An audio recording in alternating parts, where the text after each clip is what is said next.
Lakas mangasar ng player na to sa kalaban mga bro, ginalit tuloy si Dwight Howard. Lumabas ang tunay na laro ni Superman, nag-beast mode sa ilalim. Kinarma ang kalaban mga bro, pinaiyak ni Andre Blatche sa dulo. Third game na ng Strong Group Athletics, kalaban naman ang koponan mula Lebanon kung saan isa sa import sa kalaban, etong si Zach Lofton. Former NBA player din to na naglaro bilang import ng Meralco Bolts. First quarter parang laro ang import pa din ang UAAP MVP. Tres agad at dunk ang panimula ni KQ. Dwight Howard easy 2 points sa ilalim pero bawi agad sa kabila etong si Lofton.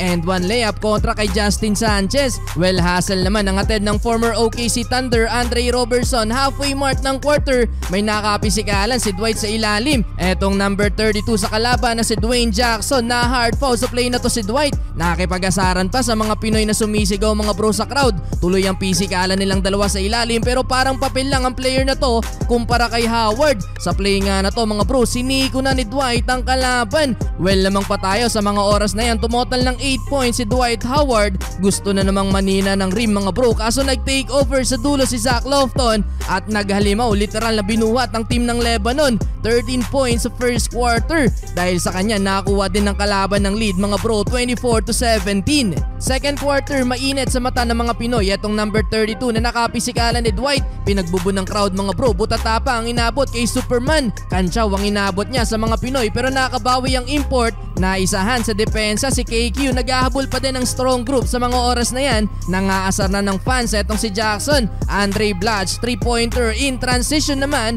Eto hindi na mapipigilan si Dwight Howard, slam dunk. Kinalampag na ang rim mga bro. May pa-block party din si Dwight sa quarter na to. 4 na butata ang nagawa ni Howard. Double figure na din si Dwight with 14 points last 3 minutes. Athletic din to si Jackson. Another slam dunk sa import ng kalaban. Late na nung makakapagtala ng puntos. Etong si Lofton, iwan na iwan ang depensa ni Blatche. Last second nagpabaon pa ng 3 sabay may kasamang pangaasar. Etong si Jackson, ala Stephen Curry, local version ng Shimmy. Ang pinabaon, lamang ng 6 points ang kalaban, 48-42. Third quarter, heto na ang Team Philippines. Solid run by the Strong Group. Total team effort para makakuha ulit ang lead. Ganda ng pasa ni Jordan Heading para kay Dwight Howard. Behind the back, no look. Halfway mark, lamang na ulit ang Pilipinas mula sa pull-up ni Heading. 56-54. Na-hype na pati ang commentator mga bro. Isda-isda daw.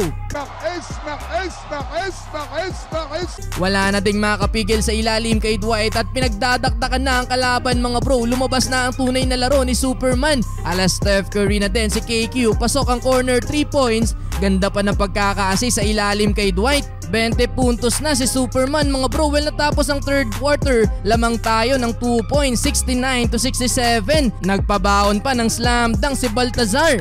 Well fourth quarter, dikdikan pa ang laban. Salitan lang ng kalamangan mga bro. Dwight Howard mamaw pa din sa ilalim. Andre Blatche naman, crucial 3-pointer. Lumamang tayo ng 5 points, 84-79. Vintage performance sa crunch time mga bro. Si Kuya Andre, ilang magkakasunod na crucial 3-pointer ang naipukol dyan ng former naturalized import ng Gilas. Pinaiyak sa dulo mga bro ni Andre Blatche ang maangas na player sa kalaban. Dagger 3-pointer mula kay KQ. Sa uli mga bro, panalo pa din ang Strong Group. Parang championship ang laban.